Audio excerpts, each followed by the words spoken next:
Start ചെയ്യുന്നത് മൂലം പൂരാടം ഉത്രാടത്തിൻ്റെ ആദ്യ പാദം ചേരുന്ന ധനുരാശി. 4-ാം ഭാവത്തിൽ ശനി, 4-ലെ കണ്ടകശനി. അത് വീട്ടിൽ ഹോം ബേസ്ഡ് നമ്മുടെ സുഖഭാവത്തിലൂടെ ശനി സഞ്ചരിക്കുമ്പം സ്വസ്ഥത കുറയും. എന്നുള്ള വീട്ടിൽ സ്വസ്ഥത കുറയും. രണ്ടാമത്തേത് അമ്മമാരുമായിട്ടോ ഒക്കെയുള്ള പ്രശ്നങ്ങൾ, അല്ലെങ്കിൽ അത് നിമിത്തമുള്ള ദുഃഖങ്ങളോ മാനസിക സമ്മർദ്ദങ്ങളോ വരാം.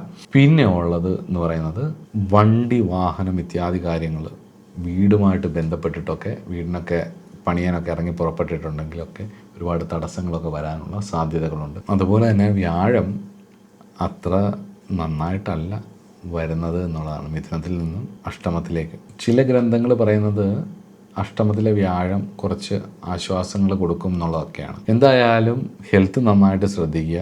മനസമാധാനത്തിന് വേണ്ട ഈശ്വരീയ കാര്യങ്ങൾ നന്നായിട്ട് ചെയ്യുക. ജാതകത്തിലെ ദശയെ അപഹാരമൊക്കെ നല്ലതാണെന്നുണ്ടെങ്കിൽ ഇതൊന്നും വലുതായിട്ട്, ഈ ഗോചരഫലങ്ങളൊന്നും വലുതായിട്ട് എഫക്റ്റ് ചെയ്യത്തില്ല.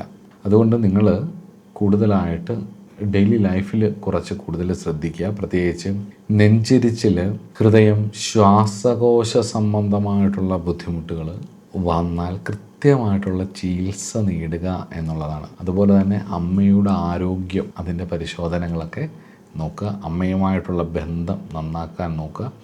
വീട് ഒരു ക്ഷേത്രം പോലെ നോക്കുക. എപ്പോഴും അഴുക്ക് തുണികളൊന്നും കൂട്ടിയിടാതെ എല്ലാം അടിച്ച് വൃത്തിയാക്കി, മാറാലകളെല്ലാം അടിച്ച് വൃത്തിയാക്കി, എപ്പോഴും രാവിലെയും വൈകിട്ടും പറ്റുന്നുണ്ടെങ്കിൽ ഒരു നേരമെങ്കിലും വിളക്ക് കത്തിച്ച് അഗർബത്തികളൊക്കെ പുകച്ച് തുളസിയിലയിട്ട വെള്ളം തളിച്ച് ഒരു ശുദ്ധമാക്കി വെക്കുക വീടെന്നുള്ളതാണ് കേട്ടോ.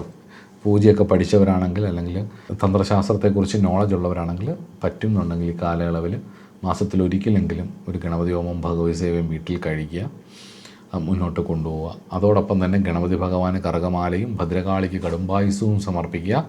കുടുംബക്ഷേത്രത്തിലെ ദർശനം ഉറപ്പായിട്ടും ഗുണം ചെയ്യും. കുടുംബക്ഷേത്രം, നിങ്ങളുടെ തടസ്സങ്ങൾ നീങ്ങാൻ കുടുംബക്ഷേത്രത്തിലെ ശനികാരകത്വത്തിലുള്ള ദേവതകൾ, ശാസ്താവുണ്ടെങ്കിൽ, അല്ലെങ്കിൽ ഈ പറഞ്ഞ പോലെ യോഗീശ്വരൻ പോലുള്ള ദേവതകൾ ഇരിപ്പുണ്ടെന്നുണ്ടെങ്കിൽ, അല്ലെങ്കിൽ തമ്പുരാൻ അങ്ങനെയൊക്കെ പറഞ്ഞ് ആരാധിക്കുന്ന ഒരു ശൈവ സംബന്ധിയായിട്ടുള്ള ദേവതകളുണ്ടെങ്കിൽ നിങ്ങളതിനെ ആശ്രയിക്കുകയും വേണ്ട പരിഹാരങ്ങളും ചെയ്ത് മുന്നോട്ട് പോവുക. ഗണപതി ഭഗവാനെ നന്നായിട്ട് ആശ്രയിച്ച് മുന്നോട്ട് പോകാൻ ശ്രമിക്കുകയും ചെയ്യുക.